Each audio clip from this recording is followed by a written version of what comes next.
MongoDB एक NoSQL document based database है जिसमें डेटा को स्टोर करना कितना आसान है ये तो हम सब जानते हैं। लेकिन आज के इस वीडियो में मैं आप लोगों को MongoDB की एक और साइट बताऊंगा जो कि है डेटा एनालिसिस। आप लोग MongoDB की सहायता से बहुत अच्छी तरह से डेटा एनालिसिस कर सकते हैं। आप लोग डेटा जो कि ऑलरेडी MongoDB में स्टोर्ड है उस पर बहुत सारे ऑपरेशंस कर सकते हैं और बहुत सारे ऐसे टूल्स हैं जिनके बारे में इस वीडियो में मैं आप लोगों को बताऊंगा जो कि आपका डेटा जो कि MongoDB में ऑलरेडी स्टोर्ड है उसको एनालाइज करना आपके लिए बहुत ईजी बना देगा। चलते हैं कंप्यूटर स्क्रीन में and let's get started. So guys, सबसे पहले आप लोग यहाँ पर देखो मैं आ चुका हूँ MongoDB एटलस में और आप लोगों ने अगर साइन अप नहीं किया तो डिस्क्रिप्शन में जाकर आप लिंक ग्रैब कर लेना, ट्राई फ्री पर क्लिक करना और उसके बाद आप लोग यहाँ पर MongoDB एटलस पर साइन अप करके एक नया क्लस्टर बना सकते हैं for free. Yes, for free. अगर आप लोग जस्ट स्टार्ट आउट कर रहे हैं आप लोग फॉर फ्री एक क्लस्टर बना सकते हैं and it's free for ever. तो मैं यहाँ पर साइन अप कर रहा हूँ अपने अकाउंट में।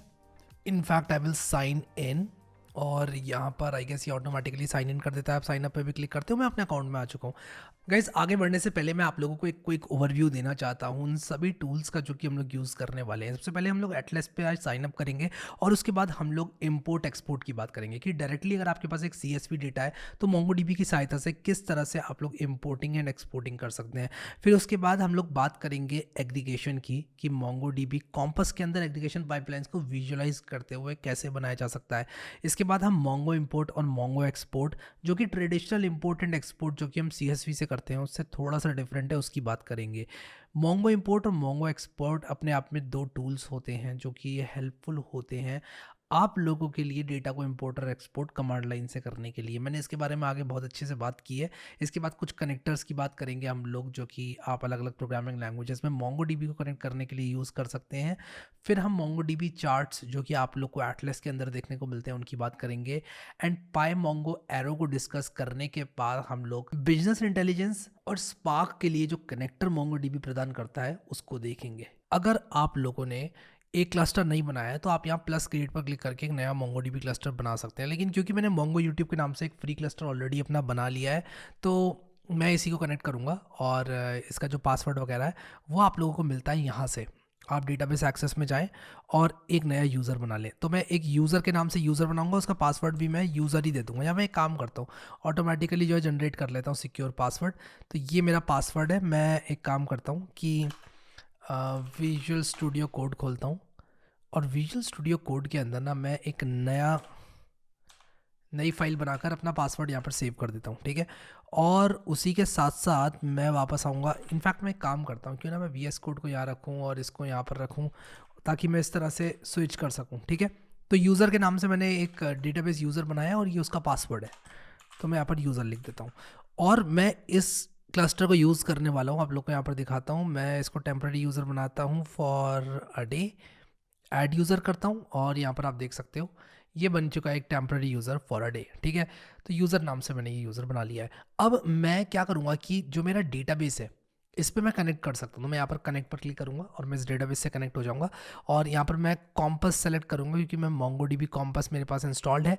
तो आप कुछ इस तरह से कनेक्शन स्ट्रिंग का इस्तेमाल करके जो है कनेक्ट कर सकते हैं। तो ये चीज़ हमने पहले भी कवर करी है। तो मैं अपनी कनेक्शन स्ट्रिंग बना लेता हूँ। ये मेरा पासवर्ड है तो मैं यहाँ पासवर्ड की जगह डाल दूंगा। यूज़र नेम मेरा क्या है, यूज़र है, तो वो यहाँ पर आ जाएगा, ठीक है। तो ऐसे करने के बाद ये मेरी कनेक्शन स्ट्रिंग बन चुकी है जिसमें UESR तो नहीं है कि यूज़र मेरा नहीं, UESR नहीं है। लेट मी डबल चेक यार वरना कहीं दिक्कत हो जाए। यूज़र ही है, ठीक है। तो यूज़र मैंने यहाँ पर जो मेरा यूज़र नेम था वो लिखा, यहाँ पर पासवर्ड लिखा। ये मेरी कनेक्शन स्ट्रिंग बन चुकी है जिससे मैं कनेक्ट कर सकता हूँ अपने MongoDB कॉम्पस में। तो मैं MongoDB कॉम्पस खोलूँगा यहाँ पर और आप लोग को दिखाता हूँ MongoDB कॉम्पस खोलते ही मैं अपने डेटाबेस में किस तरह से कनेक्ट हो जाऊँगा। तो मैं यहाँ पर MongoDB खुलने का इंतज़ार कर रहा हूँ।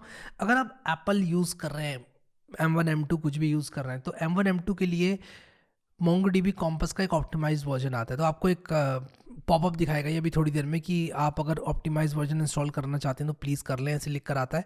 तो उस पॉपअप में आपको येस कर देना है ताकि ऑप्टिमाइज वर्जन जो है वो इंस्टॉल हो जाए। तो मैं यहाँ पर इसको ज़रा पेस्ट कर देता हूँ कनेक्शन स्ट्रिंग को कॉपी करके। शायद मैंने कॉपी नहीं करी थी कनेक्शन स्ट्रिंग, मैं इसको पेस्ट कर देता हूँ। तो देखो यहाँ पर download compass for M1 M2।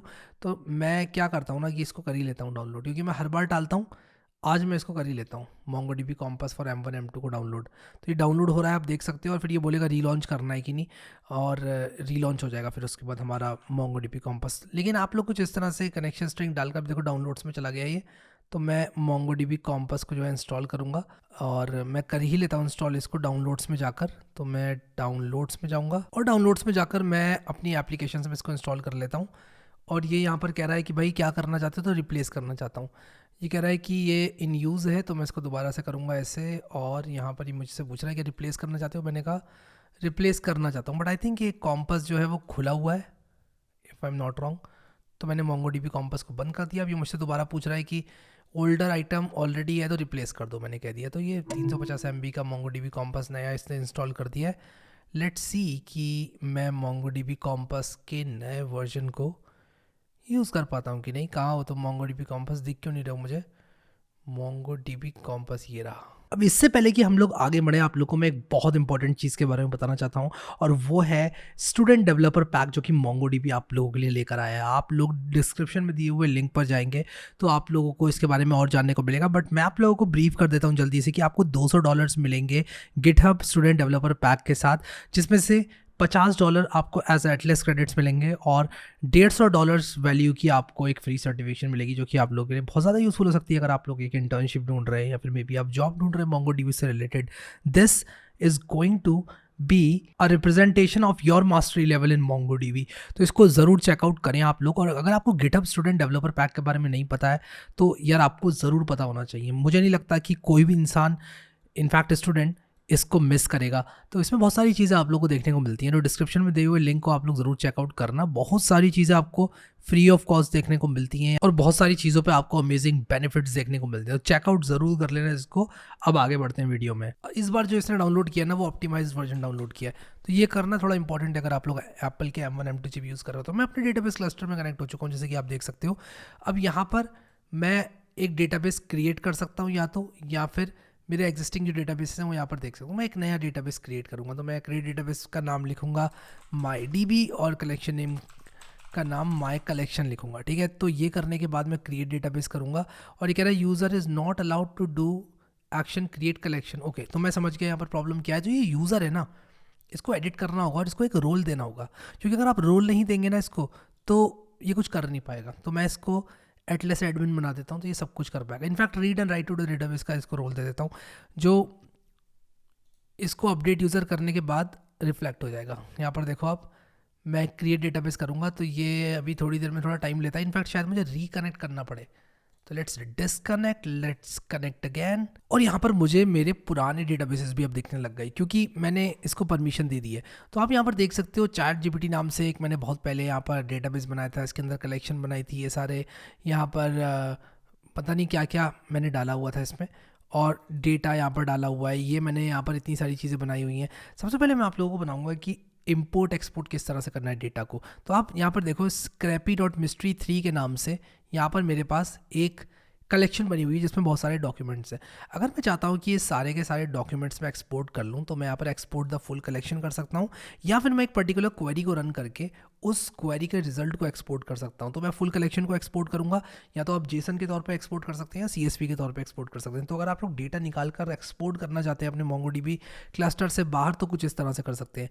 Jason, CSV, इन दोनों में से कुछ भी आप चुन सकते हैं। मैं CSV चुन रहा हूँ, एक्सपोर्ट टू करूँगा, और एक्सपोर्ट टू मैं कर लूँगा डॉक्यूमेंट्स। और जैसे ही मैं सेलेक्ट करूँगा डॉक्यूमेंट्स में, मेरी जो फाइल है वो मुझे यहाँ पर भी दिखा दी जाएगी। तो देखो यहाँ पर ये CSV फाइल जो है आ गई है, और यहाँ पर मैंने CSV फाइल को, एक काम करता हूँ यार, एक्सेल से खोलता हूँ ना CSV फाइल को, एक्सेल से खोलता हूँ। ये मैं किससे खोल रहा हूँ, एक्सेल से खोलते हैं CSV फाइल को, ताकि क्लियरली दिखे। तो ये देखो, ये जो डेटा था ये सारा का सारा यहाँ पर इस फॉर्मेट में मेरे पास आ गया। अब आप इस डेटा को एक्सेल में ले जाकर ग्राफ्स, ये वो पता नहीं क्या क्या कर सकते हो, ठीक है, क्योंकि ये डेटा अब आपका है। तो आप इसको इसके साथ प्ले अराउंड कर सकते हो बेसिकली, ठीक है। तो ये एक्सेल में अगर आप लोग काम करते हो तो आप एक्सेल में डेटा को एक्सपोर्ट कर सकते हो यहाँ पर, ठीक है। तो यहाँ पर आपने देखा कि एक्सपोर्ट किस तरह से किया जाता है डेटा को।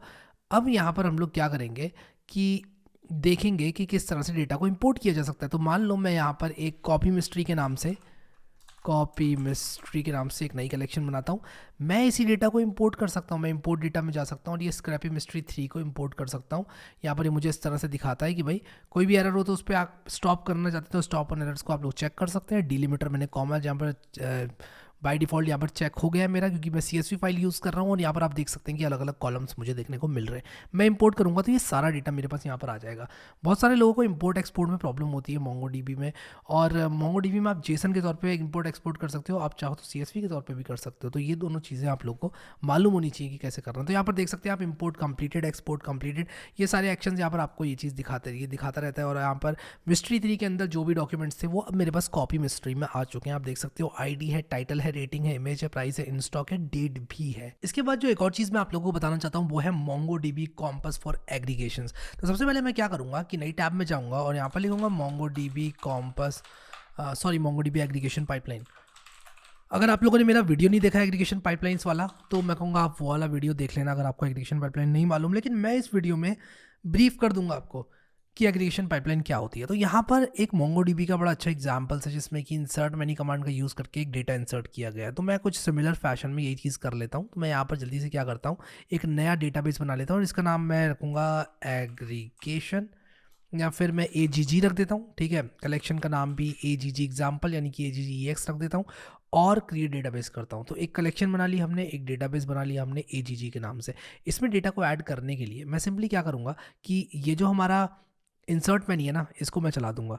तो मैं यहाँ पर आऊँगा और अपनी CLI में लिखूँगा यूज़ AGG और इसके बाद मैं यहाँ पर ये चलाकर इंसर्ट कर दूंगा ये सारा डेटा। तो मैंने लिखा db.orders, ऊप्स मैंने ऑर्डर्स में कर दिया, मुझे db.aggex में करना चाहिए था। मैं इसको अगर रिफ्रेश करूँ तो ऑर्डर्स बन गया। तो एक काम करते हैं, इस कलेक्शन को करते हैं ड्रॉप aggex और aggex और ऑर्डर्स ही रहने देते हैं इसको। ठीक है, ऑर्डर्स रहने देते हैं, कोई दिक्कत नहीं है। तो मैंने यहाँ पर डेटा अपना लोड कर लिया जैसे कि आप देख सकते हो। अब मैं एग्रीगेशंस वाली टैब में जा सकता हूँ और एग्रीगेशंस वाली टैब में जाने के बाद यहाँ पर मैं एक नई एग्रीगेशन बना सकता हूँ। तो यहाँ पर मेरा जो पूरा डेटाबेस है और उसके अंदर जो कलेक्शन है ये वाली, इस पर्टिकुलर कलेक्शन में 8 डॉक्यूमेंट्स हैं। मैं यहाँ पर एक एग्रीगेशन पाइपलाइन की स्टेज ऐड कर सकता हूँ। Now what does a stage means, मैं जल्दी से आप लोगों को क्लियर कर देता हूँ। जिस तरह से यहाँ पर हम लोगों ने एग्रीगेशन पाइपलाइन के बारे में पहले भी बात की थी, एक स्टेज हमारी एग्रीगेशन पाइपलाइन की डेटा को फिल्टर करके अगली स्टेज को भेजती है। जैसे कि इस केस में हम कह रहे हैं कि सिर्फ साइज मीडियम वाले पिज्जास को मैच करो और जो बचे हुए डेटा है उसको अगली स्टेज में प्रोसेसिंग के लिए भेज दो। तो हम यहाँ पर ये सारे काम कोड में कर रहे थे, लेकिन अब मैं आप लोगों को यहाँ पर ये बताना चाहता हूँ कि अगर आप कोडिंग नहीं भी जानते हैं, इनफैक्ट कोडिंग कच्ची जानते हैं मुझे कहना चाहिए, तो आप लोग यहाँ पर एग्रीगेशन विजुअलाइज करते हुए बना सकते हैं। इनफैक्ट मैं पर्सनली खुद इतनी कोडिंग जानने के बाद भी इस टूल को इस्तेमाल करता हूँ। क्यों? Better visualization of data. ठीक है, तो यहाँ पर देखो ये चीज़ कितनी ज़्यादा पावरफुल है, आप लोग को भी पता चलेगा। तो ऐड स्टेज में करूँगा, मैं कहूँगा यार मेरा जो पहला स्टेज है वो मैं मैच यूज़ करना चाहता हूँ। और यहाँ पर मुझे इसकी सबसे अच्छी बात ये लगती है, आपको बताता है कि यार क्या होने वाला है आपकी कलेक्शन के साथ। तो मैं यहाँ पर सर्च कर सकता हूँ, मैं कह सकता हूँ मैच। क्या करता है मैच, हम सबको मालूम है, फिल्टर करता है डॉक्यूमेंट को और कुछ पर्टिकुलर डॉक्यूमेंट्स को मैच करता है। तो यहाँ पर मैंने मैच कर दिया। अब मैं यहाँ पर अपनी क्वेरी लिखूंगा, मैं कहूँगा यार देखो क्या करो कि जो साइज़ है ना उसको स्मॉल, मैं डबल कोट्स में लिखता हूँ, सिर्फ साइज स्मॉल वाले मुझे चाहिए पिज़्ज़ास। ठीक है, मैंने ये किया और यहाँ पर बस मैं देख रहा हूँ ये क्यों एरर आ रहा है, अनएक्सपेक्टेड टोकन 5:2। तो यहाँ पर मेरी जो क्वेरी है वो मैं यहाँ पर लिखूँगा कुछ इस तरह से। ठीक है, तो मैंने कहा कि यार मुझे साइज स्मॉल चाहिए और यहाँ पर ये मेरा आउटपुट देखने को मिल गया। अब यहाँ पर आउटपुट आफ्टर मैच स्टेट, ठीक है, कितने डॉक्यूमेंट्स, 3 डॉक्यूमेंट्स मुझे यहाँ पर देखने को मिले। ठीक है, अब मैं अगली स्टेज में जा सकता हूँ। यहाँ पर तो 3 डॉक्यूमेंट्स मिल गए मुझे, अगली स्टेज में जाकर मैं क्या करूँगा कि ग्रुप कर सकता हूँ इनको। ठीक है, तो यहाँ पर जैसे कि हम लोगों ने देखा था कि हम पहले मैच करें, मैं ना थोड़ा सा इसको सिमिलर बनाने के लिए यहाँ पर मीडियम ही कर देता हूँ। ठीक है, मैंने यहाँ पर साइज़ मीडियम कर दिया और साइज़ मीडियम करने के बाद ये मेरा आउटपुट है। ठीक है, यानी कि 8 डॉक्यूमेंट्स जहाँ थे मेरे पास पहले, अब मेरे पास इस स्टेज में कितने बचे, यहाँ पर लिखकर आएगा कितने बचे, 3 डॉक्यूमेंट्स बचे। ठीक है, तो इसके बाद मैं क्या कर सकता हूँ, ग्रुप कर सकता हूँ बाकी के डॉक्यूमेंट्स को कुछ इस तरह से। तो मैं ग्रुप स्टेज लगा सकता हूँ यहाँ पर, मैं कह सकता हूँ कि यार अब मैं ग्रुप करना चाहता हूँ, तो मैं यहाँ पर ग्रुप लिखूंगा। ठीक है, और मैं अलग अलग स्टेजेस ट्राई आउट भी कर सकता हूँ। ठीक है, अलग अलग स्टेजेस में ट्राई आउट भी कर सकता हूँ। यहाँ पर देखो जो सैम्पल मुझे देखने को मिला है, इन्होंने कहा कि _ID क्या है, आप एक्सप्रेशन लिख लो ID किसको बनाना चाहते हो। ठीक है, किसको बनाना चाहते हो, लेटस से मैं यहाँ पर $नेम को बनाना चाहता हूँ ID। ठीक है, फॉर सम रीज़न तो मैं बना सकता हूँ $नेम को ID। और उसी के साथ साथ अगर मैं चाहूँ इनफैक्ट मुझे डॉलर नेम को डबल कोट्स में लिखना पड़ेगा, डबल कोट्स में मुझे लिखना पड़ेगा डॉलर नेम को। और इसके बाद आप कौन कौन सी फील्ड्स चाहते हैं, जैसे total quantity, sum of quantity, कुछ इस तरह से आप कर सकते हैं। तो मैं टोटल क्वांटिटी भी बिल्कुल इसी तरह से डाल देता हूँ, जिससे कि जो मेरी क्वांटिटी है उसका सम मुझे देखने को मिल जाए। ठीक है, तो मैं कुछ इस तरह से इसको डाल देता हूँ और आप देखो यहाँ पर मुझे ये सब चीज़ें देखने को मिल गई। अब मान लो मैं चाहता हूँ कि यार मुझे डेट भी मिल जाती तो कितना अच्छा होता। तो मैं कहूँगा डेट कोलन, अगर मैं इस तरह से डेट लिखूँगा तो यहाँ पर मैं डॉलर लगाकर इसको ऐसे लिख सकता हूँ। भी कह रहा है date must be an accumulator, तो ओके, तो मैं कुछ इस तरह से करूँगा। ठीक है, तो मैंने यहाँ पर लिखा डेट, फिर लिखा मैंने मुझे फर्स्ट वाले की डेट चाहिए। ठीक है, यानी कि अगर यहाँ पर मल्टीपल डॉक्यूमेंट्स होते विद नेम पेपरोनी, तो क्या होता, पेपरोनी वाले सारे ऐड अप होकर मुझे टोटल क्वांटिटी में मिलती उनकी क्वांटिटीज़, और जो डेट मिलती ना मुझे वो फर्स्ट वाली डेट मिलती। कौन सी डेट, फर्स्ट वाली date out of all these documents. ठीक है, तो इस तरह से एग्रीगेशन पाइपलाइन को यूज़ किया जा सकता है। ऑलरेडी हमने बहुत फिल्टर कर लिया अपने डॉक्यूमेंट्स। मैं ऐड स्टेज पर क्लिक करके दोबारा से यहाँ पर एक और स्टेज बना सकता हूँ, यानी कि जो चीज़ें हम कोड में लिखते हैं, रन करते हैं, रन करने के बाद एरर आता है, एरर को देखते हैं, एरर को फिक्स करते हैं, दोबारा रन करते हैं, स्क्रीन्स बदलते हैं। आप अपनी एग्रीगेशन पाइपलाइन को एक बार यहाँ पर बना लो और उसके बाद आप लोगों को फाइनली उसको कोड में अपने डाल देना है। ठीक है, जितने भी बन चाहे आप स्टेजेस बना सकते हो। एक पर्टिकुलर स्टेज को आप डिसेबल कर सकते हो, यानी कि आप अगर चाहते हो कि ये वाली स्टेज के थ्रू मेरे डॉक्यूमेंट्स ना जाएं तो वो भी पॉसिबल है। अब इसको आप कुछ इस तरह से देख लो कि एक फ़िल्टर है। ठीक है, एक फ़िल्टर है, उसमें डेटा जा रहा है, लेटर से 1000 डॉक्यूमेंट्स जा रहे हैं, आउटपुट में 1000 से कम निकल कर आएंगे। वो सारे 1000 भी निकल कर आ सकते हैं, वो सारे 1000 ना निकल के सिर्फ 100 निकल के भी आ सकते हैं। जो भी इस पर्टिकुलर स्टेज की क्राइटेरिया को पास करेंगे निकल जाएंगे वो डॉक्यूमेंट्स। ठीक है, एज अ फिल्टर आप लगा लो।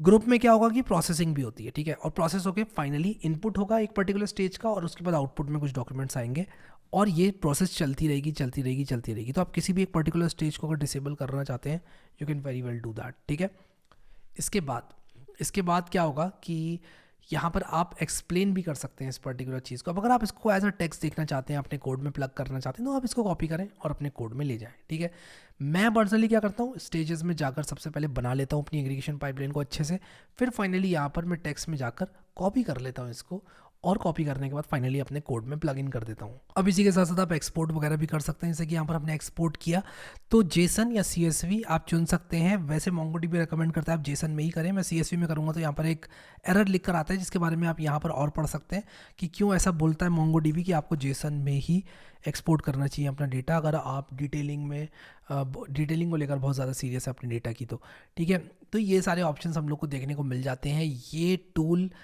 इन इटसेल्फ मेरे हिसाब से बहुत बड़ा है। आप एक नई एग्रीगेशन पाइपलाइन भी बना सकते हैं, और बनाएंगे तो ये वाला जो एग्जिस्टिंग पाइपलाइन है उसके जो चेंजेस हैं वो चले जाएंगे। लेकिन अगर आप ऐसा चाहते हैं कि आपके चेंजेस ना जाए, तो आप इसको सेव एज कर सकते हैं। मान लो मैं इस पाइपलाइन को सेव करना चाहता हूँ एज माई फर्स्ट पाइपलाइन। ठीक है, और मैं इसको सेव करूं, तो ये जो मेरी माय फर्स्ट पाइपलाइन है ना, वो मुझे यहाँ पर देखने को मिल जाएगी। अब देखो यहाँ पर मैं इसको ओपन कर सकता हूँ, और इसके बाद मैं और पाइपलाइंस बना सकता हूँ। जैसे कि मैंने अगर यहाँ पर एक नई पाइपलाइन बनाई, और अब एक चीज़ देखना, अब मैंने क्रिएट न्यू पर क्लिक किया तो इसने मुझसे पूछा नहीं कि पुरानी पाइपलाइन आपकी सेव नहीं है, क्योंकि मैंने सेव कर रखी थी ऑलरेडी। ठीक है, अब लेट अस से कि मैं इस पाइपलाइन पर काम करता हूँ और मैं आ जाता हूँ वापस से अपने स्टेजेस वाले व्यू में। अगर आप चाहें तो प्रीव्यू को हटा भी सकते हैं, इनेबल भी कर सकते हैं। मैं ऐड स्टेज करता हूँ, और ऐड स्टेज करके यहाँ पर जल्दी से मैच लिखता हूँ। 90% ऑफ द केसेस में आपकी जो एग्रीगेशन पाइपलाइन है वो मैच से स्टार्ट होती है। अब यहाँ पर मैं लिखूँगा साइज स्मॉल, और यहाँ पर ये जो प्रीव्यू है मुझे दिख रहा है। कभी कभी डेटा आपका बहुत ज़्यादा बड़ा होता है, और ऐसे में आप कभी कभी चाहेंगे प्रीव्यू ना देखना, तो आप अगर ऐसा चाहते हैं तो प्रीव्यू को ऑफ कर सकते हैं। लेकिन मोस्ट ऑफ द केसेस में प्रीव्यू को देखना makes a lot of sense all the time. ठीक है, तो ये चीज़ आप कर सकते हैं, और इस पाइपलाइन को दोबारा से मैं सेव कर सकता हूँ, और मैं इसको सेव एज कर दूंगा माई सेकेंड पाइपलाइन। ठीक है, तो कुछ इस तरह से माई सेकेंड पाइपलाइन के नाम से मैंने सेव कर दिया। तो ये पाइपलाइन जो है यहाँ पर मुझे देखने को मिल जाएगी, my first pipeline, my second pipeline. Now let us से मैं माई फर्स्ट पाइपलाइन पे जाना चाहता हूँ, तो मैं अपनी फर्स्ट पाइपलाइन को कुछ इस तरह से ओपन कर सकता हूँ, और यहाँ पर आप देख सकते हैं मेरी फर्स्ट पाइपलाइन ओपन हो गई। अगर मैं स्विच करना चाहता हूँ अपनी सेकंड पाइपलाइन में, तो मैं ऐसे कर सकता हूँ।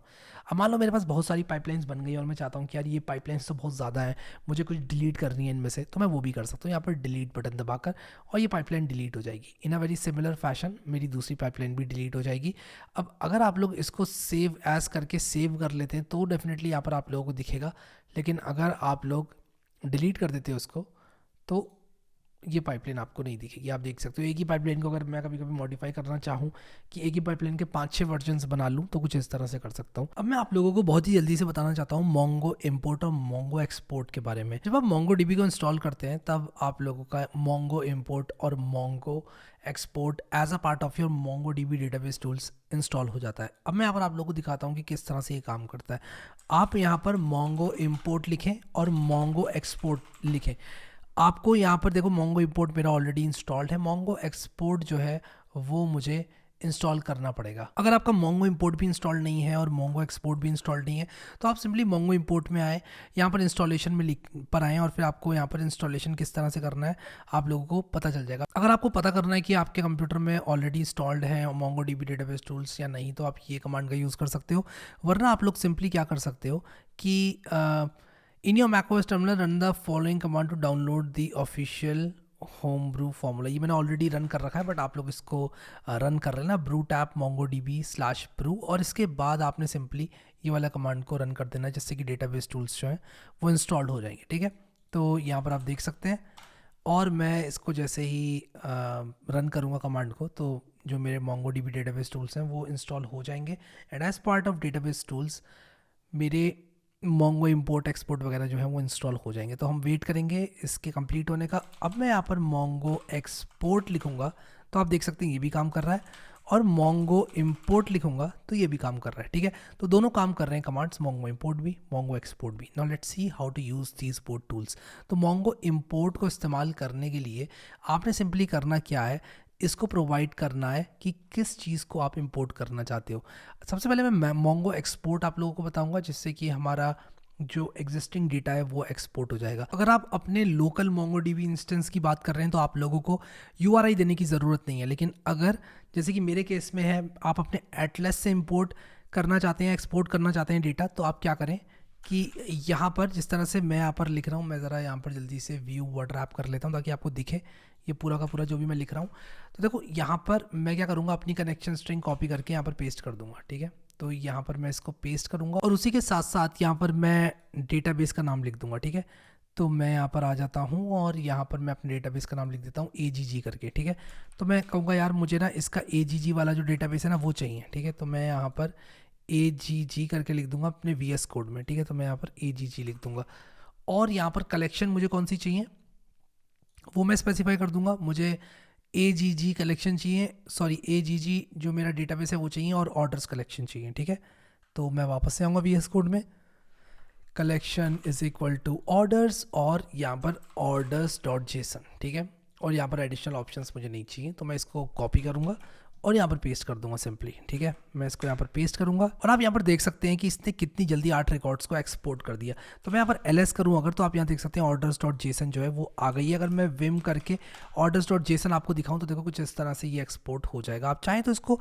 VS कोड में भी जो है ओपन कर सकते हैं। तो आप कोड orders.json लिखेंगे तो VS कोड में ये ओपन हो जाएगा। कुछ इस तरह से इसने देखो मेरे लिए एक्सपोर्ट कर दी हैं चीज़ें, कितना ईजी बना दिया मेरी लाइफ को।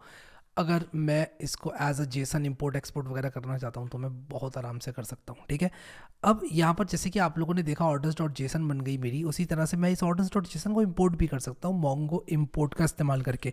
तो मैं यहाँ पर सिंपली क्या करूँगा, मोंगो इंपोर्ट के सिंटेक्स को यूज़ करूँगा।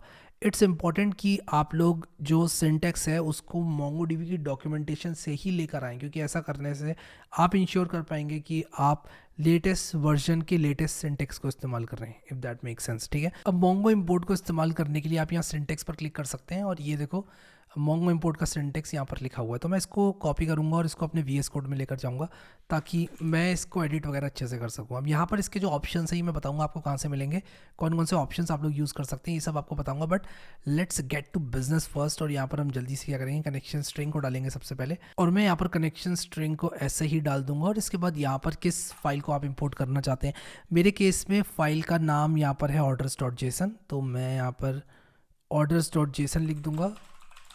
और यहाँ पर ऑप्शंस में आप क्या लिख सकते हैं मैं आपको बताता हूँ, नीचे यहाँ पर इन्होंने बताया हुआ है कौन कौन से ऑप्शंस अवेलेबल हैं। तो ये चीज़ जो है आप यहाँ पर स्पेसिफाई कर सकते हैं, कॉन्फिग फाइल आप स्पेसिफाई कर सकते हैं, आप URI स्पेसिफाई कर सकते हैं, ये सब चीज़ें आप लोग दे सकते हैं। But let's not use all these options just yet, हम जल्दी से इसको सबसे पहले इंपोर्ट करेंगे। तो मैं काम करता हूँ, जो minus minus U R I is equal to लिखा हुआ था ना, वो मैं ऐसे ही रहने दूंगा, क्योंकि मैं बताना चाहता हूँ यू आर आई क्या है और फिर इसके बाद फाइल का नाम जो मैं इंपोर्ट करना चाहता हूँ। और मैं काम करता हूँ ऑर्डर्स टू डॉट जेसन कर देता हूँ, इसको सॉरी ऑर्डर्स डॉट जेसन ही रहने देता हूँ, but let's see what it does. ठीक है, मैं इसको रन करूँगा और यहाँ पर ये कह रहा है no collection specified using file name orders as collection. तो ऑर्डर्स नाम के कलेक्शन में ही ये बन जाएगा, तो मुझे कलेक्शन भी स्पेसिफाई करनी पड़ेगी और वो आएगा मेरे ऑप्शन से। तो मैं देखता हूँ कलेक्शन मुझे कहाँ से स्पेसिफाई करनी है। Collection collection collection, user name है, पासवर्ड है, AWS है, ऑथेंटिकेशन है। ओके, तो minus minus collection is equal to भी है, तो मैं काम करता हूँ minus minus collection is equal to को मैं ऑर्डर टू कर देता हूँ। और जैसे ही मैं ये करूँगा, इसको मैं ऑर्डर टू कर देता हूँ, ऑर्डर टू। ठीक है, ऑर्डर्स नहीं किया मैंने, ऑर्डर कर दिया टू। ठीक है, तो अभी मैं आपको अगर अपना MongoDB कॉम्पस दिखाऊँ, इसको मैं रिफ़्रेश करके दिखाऊँ, तो यहाँ पर सिर्फ ऑर्डर्स है। बट अगर मैं अब इसको कुछ इस तरह से रन करूँ तो ये कनेक्ट करेगा पहले मेरे क्लस्टर में, और ये ना 0 documents fail to import, let me see what's wrong.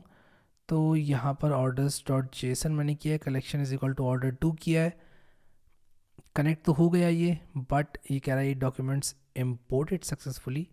Okay, 0 documents fail to import, मतलब कि सब कुछ इम्पोर्ट हो चुका है अच्छे से। लेट्स रिफ्रेश एंड यहाँ पर आप देख सकते हो ऑर्डर टू आ गया है। अब आप कहोगे व्हाट्स अ बिग डील यार, इम्पोर्ट एक्सपोर्ट तो मैं कॉम्पस से भी कर सकता हूँ। अब मैं बताता हूँ आपको व्हाट्स अ बिग डील। ये बात पहले मैं भी सोचा करता था एक टाइम पर, लेकिन अभी मुझे लगता है कि होता कुछ ऐसा है कि आप लोग अगर एक प्रोग्राम लिख रहे हैं और ये सारी चीज़ें प्रोग्रामेटिकली करना चाहते हैं, तो आपको कमांड की ज़रूरत पड़ती है। मान लो आप चाहते हैं कि एक API को हिट करके इंपोर्ट हो जाए और एक API को हिट करके एक्सपोर्ट हो जाए, उस केस में आपको मोंगो इंपोर्ट मोंगो एक्सपोर्ट की ज़रूरत पड़ेगी। मैनुअली तो आप लोग GUI को यूज़ ही कर सकते हैं। याद रखना, GUI भी बिहाइंड द सीन्स किसी ना किसी कोड स्निपेट का ही इस्तेमाल करते हैं। तो मोंगो इंपोर्ट और मोंगो एक्सपोर्ट इस तरह से इस्तेमाल किया जा सकता है। आई होप आपको समझ में आ गया, एंड ये डॉक्यूमेंटेशन को देखकर आप बाकी के जो ऑप्शन हैं वो भी एक्सप्लोर कर लें।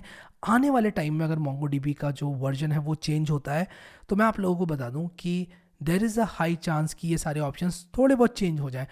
सबसे बढ़िया आप एग्जाम्पल सेक्शन में जाना और इन एग्जाम्पल्स को रन करके देखना पढ़ के खुद से।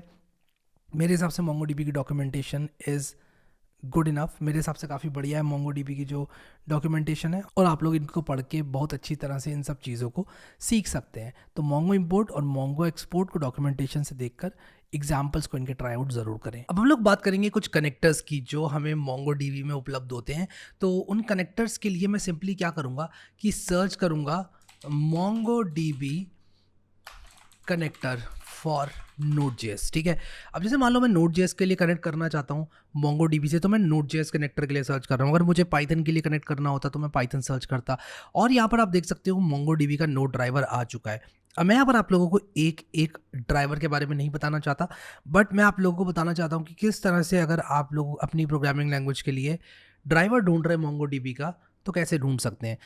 तो यहाँ पर जैसे कि आप देख रहे हो, यहाँ पर नोड ड्राइवर की डॉक्यूमेंटेशन आ गई है, यहाँ पर फंडामेंटल्स। मेरे हिसाब से MongoDB की documentation is different from most of the documentation in a way कि ये बहुत ज़्यादा अच्छे से एक्सप्लेन किया होता है इसमें।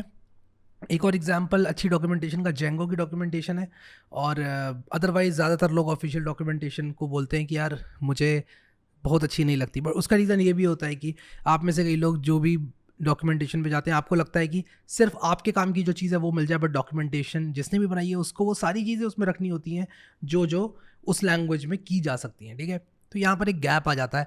But again, connect to MongoDB, यहाँ पर आप देख सकते हो how to connect to MongoDB। तो यहाँ पर सबसे पहले क्या करना है, आई थिंक हम कनेक्शन गाइड में यहाँ पर आ चुके हैं, और यहाँ पर हमें सिंपली करना क्या होगा, ये MongoDB नाम का पैकेज इंस्टॉल करना होगा। तो क्यों ना मैं यहाँ पर आप लोगों को एक प्रोजेक्ट बनाकर दिखाऊँ और आप लोगों को दिखाऊँ कि कैसे ये चीज़ की जा सकती है।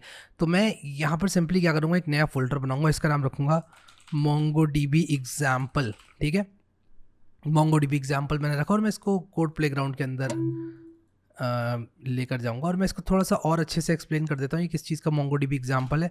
Example Node.js connect.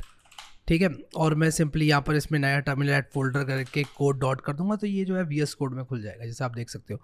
और यहाँ पर मैं सिंपली क्या करूँगा, अपने टर्मिनल को पुल करूँगा, टर्मिनल को पुल करके यहाँ पर मैं लिखूँगा npm init -y।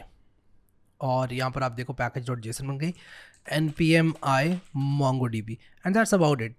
I think बहुत ही सही हमारा यहाँ पर सब कुछ हो गया है main.js। और अब आप लोग यहाँ पर देख सकते हो कि जो हमारा एग्जाम्पल है इसको बहुत ही अच्छी तरह से जो है मैं चला सकता हूँ।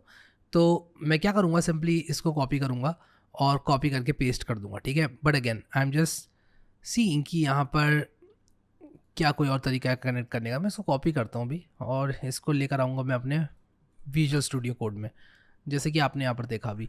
तो यहाँ पर आप देखो const mongo client server API version is equal to MongoDB. यहाँ पर आपको अपनी कनेक्शन स्ट्रिंग डालनी पड़ेगी जो कि मैं मोंगो डीबी कॉम्पस से लेकर आऊँगा।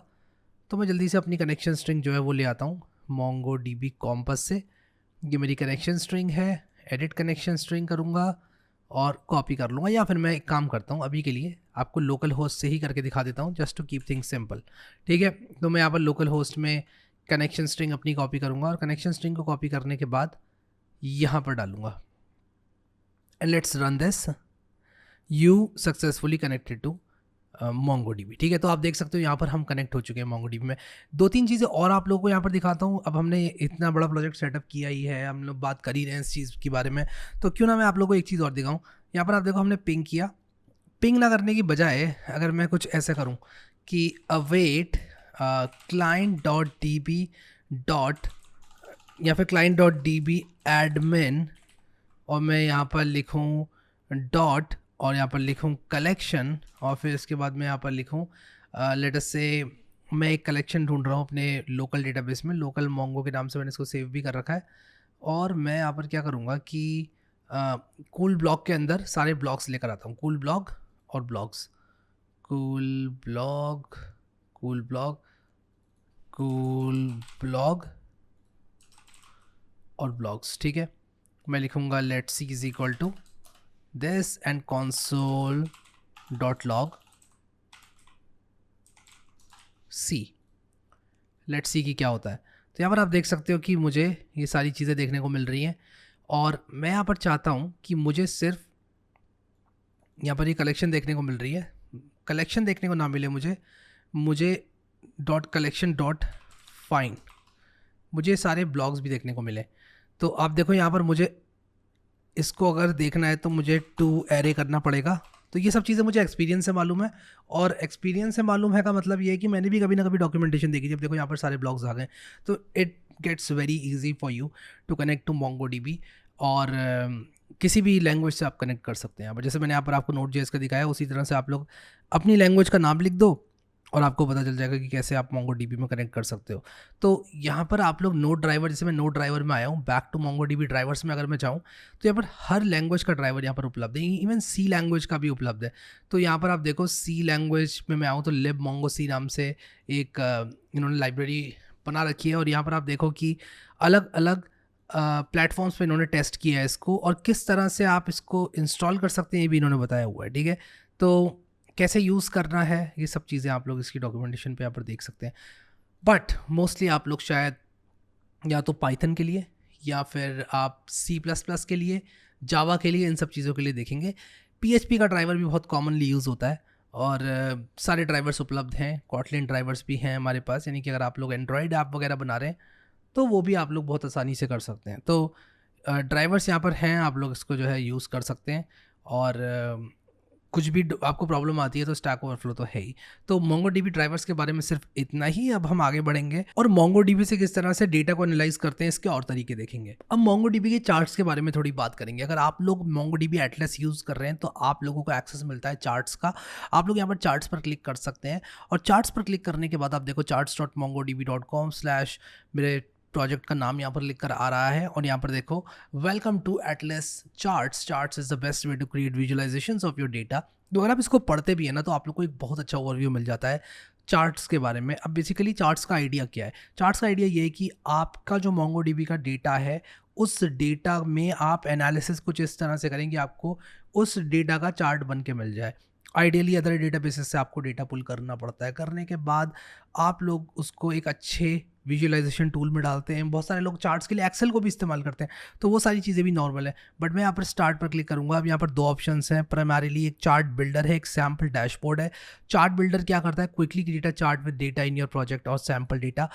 और सैम्पल डैशबोर्ड आप लोगों को, यहाँ पर मैं सैम्पल डैशबोर्ड को चुन रहा हूँ क्योंकि सैम्पल डैशबोर्ड मुझे बताएगा कि किस तरह से चार्ट्स काम करते हैं। तो मैंने यहाँ पर सैम्पल डैशबोर्ड जो है वो चुन लिया है, ठीक है। अब आप यहाँ पर देखो टोटल एक्टिव ऑर्गेनाइजेशंस यहाँ पर मुझे दिख रही हैं। मैं नेक्स्ट करूँगा। These charts have been automatically edit for you, hover over the charts to edit them, interact with them और मैनेज देम, ठीक है। तो यहाँ पर मैं नेक्स्ट करूँगा, फिर यहाँ पर मैं और नए चार्ट्स को ऐड कर सकता हूँ यहाँ पर क्लिक करके। अब ये जो चार्ट है ये कहाँ से आ रहा है, ये मेरे किस डेटा से आ रहा है। मैं अगर बैक जाऊँ तो आप देखो यहाँ पर ये मेरा एक डैशबोर्ड बन गया है, ठीक है। मैं इसको ओके कर देता हूँ। ये एक नया डैशबोर्ड बना है, इसको मैं खोल सकता हूँ यहाँ पर। अब इसका आइडिया कुछ इस तरह से है कि एक से ज़्यादा आप लोग डैशबोर्ड बना सकते हो। एक डैशबोर्ड के अंदर मल्टीपल चार्ट्स हो सकते हैं। फॉर एग्जांपल अगर मैं सैम्पल डैशबोर्ड की बात करूँ तो मैं इस पर क्लिक करूँ तो ये डैशबोर्ड ऑलरेडी मुझे बनाकर दे दिया गया है। और आप यहाँ पर देखो कि इस चार्ट को मैं एडिट कर सकता हूँ क्लिक करके यहाँ पर, या फिर मैं एक नया चार्ट जो है ऐड कर सकता हूँ। तो मैंने यहाँ पर ऐड अ चार्ट पर क्लिक किया।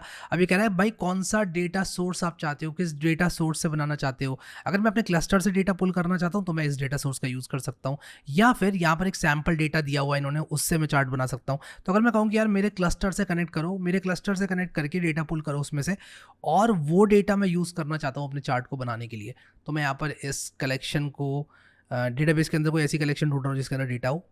तो यहाँ पर सेल्स का डेटा है, तो ये यहाँ पर मैं बस ये देख रहा हूँ कि यार थोड़ा इतना डेटा हो कि मैं कम से कम उसको यूज़ कर पाऊँ। अब यहाँ पर AGG के अंदर कोई कलेक्शन नहीं बता रहा है, स्टॉक के अंदर कोई कलेक्शन नहीं, MongoDB VS कोड प्लेग्राउंड के अंदर सेल्स नाम से एक कलेक्शन है। अब यहाँ पर देखो, तो मैं यहाँ पर क्या करूँगा, ये जो मेरी कॉपी मिस्ट्री वाली कलेक्शन है स्क्रैपी नाम की डेटाबेस के अंदर, मैं इसको सेलेक्ट कर लूँगा। और सेलेक्ट करने के बाद आप देखो यहाँ पर ये मुझे बता रहा है कि Atlas charts have over 20 chart types, जो कि आप यूज़ कर सकते हैं विजुलाइज करने के लिए अपने डेटा को। तो यहाँ पर एक्स एक्सिस पे आप क्या डालना चाहते हैं, वाई एक्सिस पे आप क्या डालना चाहते हैं, ये सब चीज़ें आप यहाँ पर सेलेक्ट कर सकते हैं। काफ़ी इंट्यूटिव है ये। यहाँ से आप सेव एंड क्लोज कर सकते हैं। अब बहुत सारे लोगों की आदत होती है कि वो जो ये टूल्स होते हैं इनको स्किप कर देते हैं, लेकिन मैं रेकमेंड करूँगा आप इन टूल्स को स्किप ना करें, क्योंकि टूल्स को अगर आप लोग स्किप करेंगे तो आपको पता नहीं चलेगा किस तरह से डैशबोर्ड काम कर रहा है। अब यहाँ पर आप देखें इनकोड, फिल्टर, कस्टमाइज, 3 आपको यहाँ पर टैब्स दी हुई हैं। अब ये मुझे एक सजेस्टेड चार्ट टाइप दिया हुआ है कि यहाँ पर ये काउंट दिखा रहा है कि कितने जो है मेरे डॉक्यूमेंट्स हैं यहाँ पर, ठीक है। तो मैं इसको अप्लाई करूँगा अगर, तो ये अप्लाई हो जाएगा और ये चार्ट जो है मुझे देखने को मिलेगा। तो ये अपडेटिंग चार्ट यहाँ पर लिख कर आ रहा है, थोड़ा टाइम लेगा।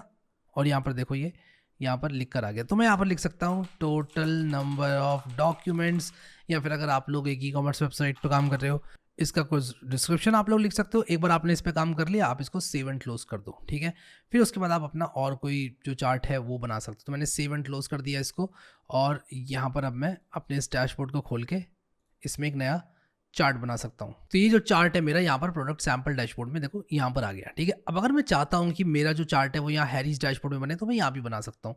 या फिर अगर मैं सिर्फ इस पर स्टिक करूँ तो मैं इसी को एडिट कर सकता हूँ, और एडिट करके यहाँ पर जो है इसके जो चेंजेस हैं वो यहाँ पर रिफ्रेश कर सकता हूँ। एक चीज़ मैं आप लोगों को बता दूँ, ये रियल टाइम में अपडेट नहीं होता है फॉर परफॉर्मेंस, क्योंकि अगर आपका डेटाबेस को बार बार हिट किया जाएगा आपके चार्ट्स द्वारा तो आपको पता है it doesn't make any sense.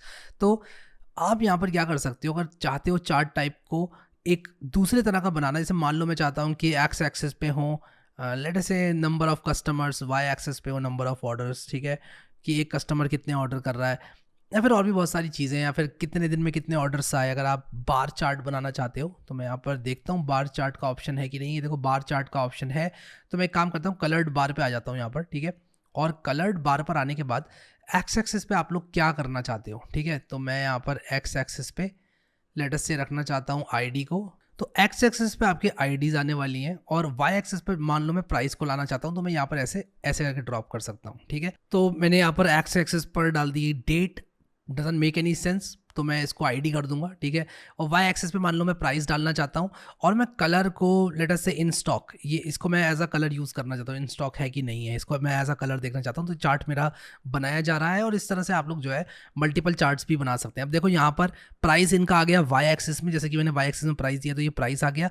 अब ये सारी इन स्टॉक हैं, तो फिर ये इन स्टॉक को ग्रीन में दिखा रहा है, अगर आउट ऑफ स्टॉक होता कुछ ना कुछ तो वो मुझे रेड में दिखाया जाता। तो मे बी मैं अपने डेटा को अपडेट करूँ और उसके बाद बनाऊँ इसको चार्ट को। अब यहाँ पर देखो काउंट इन स्टॉक, देखो सिर्फ एक है काउंट में, यानी कि सिर्फ इन स्टॉक है हमारे पास, आउट ऑफ स्टॉक कुछ नहीं है, ठीक है। तो काउंट इसका 1 आ गया इसीलिए, यानी कि पूरे डेटाबेस में ट्रू वैल्यूज़ हैं। आपको याद है हमने पिछले मोंगोडीबी के वीडियो में स्क्रैप किया था डेटा एक वेबसाइट से, और वहाँ से हमने डेटा निकाल कर ये पाया था कि सारी की सारी बुक्स आउट ऑफ स्टॉक्स हैं।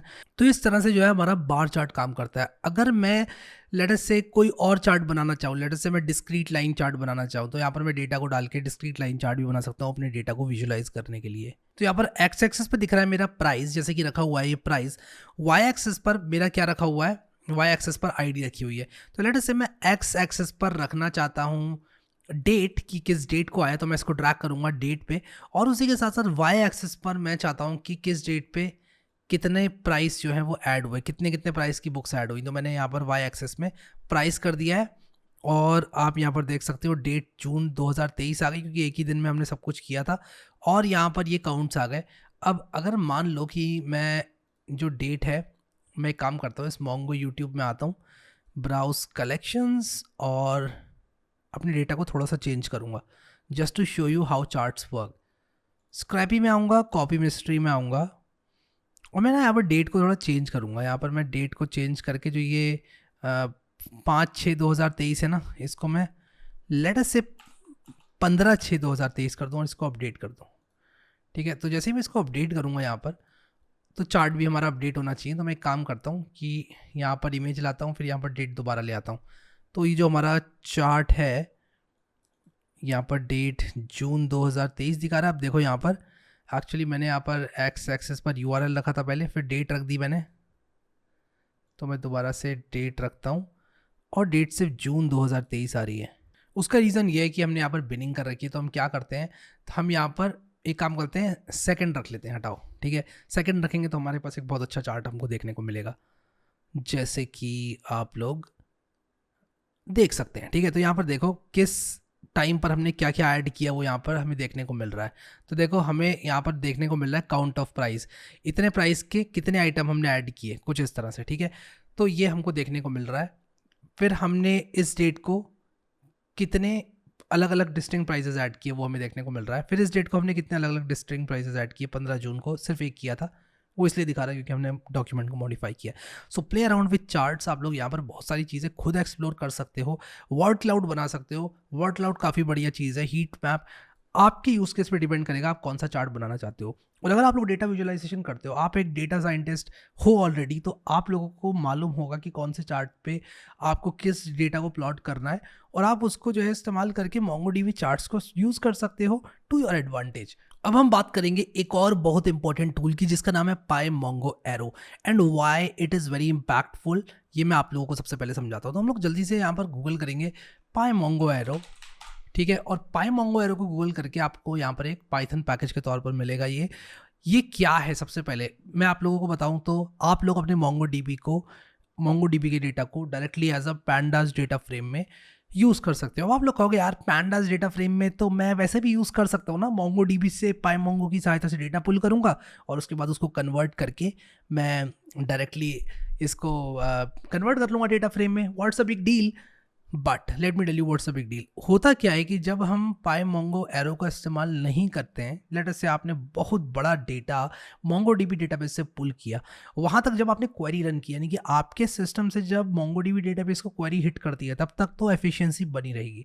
लेकिन जैसे ही हिट करके डेटा वापस आएगा और आप उसको स्टोर करना चाहते हो as an in memory object, आप पूरे के पूरे डेटा को लेकर आओगे, उस डेटा को आप अपनी मेमोरी के अंदर कन्वर्ट करोगे to a pandas data frame, और इस कन्वर्जन में जो प्रोसेस होगा इस कन्वर्जन का, उसमें आप लोग कितनी सारी मेमोरी को यूज़ करोगे, इनफैक्ट वेस्ट करोगे कहूँगा, क्योंकि ये काम डायरेक्टली ऑप्टिमाइज करके पाइमोंगो एरो से किया जा सकता है।